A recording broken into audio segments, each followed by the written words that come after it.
దేవరతో టాలీవుడ్ ప్రేక్షకుల కుర్రకారు గుండెల్ని ఆగమాగం చేసిన అతిలోక సుందరి తనయ జాన్వీ కపూర్ ప్రెజెంట్ ముగ్గురు యంగ్ హీరోస్ తో వర్క్ చేస్తోంది. అయితే ఈ ఏడాది తెలుగు ప్రేక్షకులను బాధ పెట్టేటట్లే కనిపిస్తోంది. సాడ్ కి గురి చేసేలా జాన్వీ పాప ఏం చేయబోతుందో చూసేయండి. ధడక్ మూవీతో బాలీవుడ్ తరంగేట్రం చేసిన జాన్వీ కపూర్ తక్కువ టైంలోనే లేడీ ఓరియంటెడ్ చిత్రాలకు కేర్ ఆఫ్ అడ్రస్ అయింది. Gunjan Saxena, good luck Jerry, Mili చిత్రాలే అందుకు ఎగ్జాంపుల్. కానీ ఈ ప్రాజెక్టులు కాంప్లిమెంట్స్ తెచ్చిపెట్టాయి కానీ కాసులను కురిపించలేకపోయాయి. ఇదే టైంలో శ్రీదేవి తనయ కెరీర్ కూడా డైలమాలో పడిపోయింది. కమర్షియల్ సినిమాలకు వర్కౌట్ అవుతుందా లేదా అన్న డౌట్ కలిగేలా చేసింది. లాస్ట్ ఇయర్ పర్ఫార్మెన్స్ వైజ్ గానే కాకుండా మార్కెట్ పరంగానూ తన మార్కు చూపించగలిగింది జాన్వీ.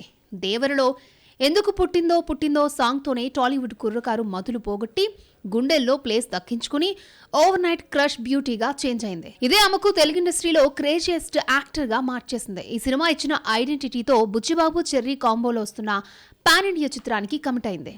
ప్రెజెంట్ జాన్వీ చేతిలో 3 క్రేజియస్ట్ ప్రాజెక్టులున్నాయి. మోస్ట్లీ యంగ్ హీరోలతోనే వర్క్ చేస్తోంది. వరుణ్ ధవన్ సరసన సన్నీ సంస్కారికి తులసి కుమారి, సిద్ధార్థ్ మల్హోత్రాతో పరం సుందరి పిక్చర్స్ తో త్వరలో రాబోతోంది.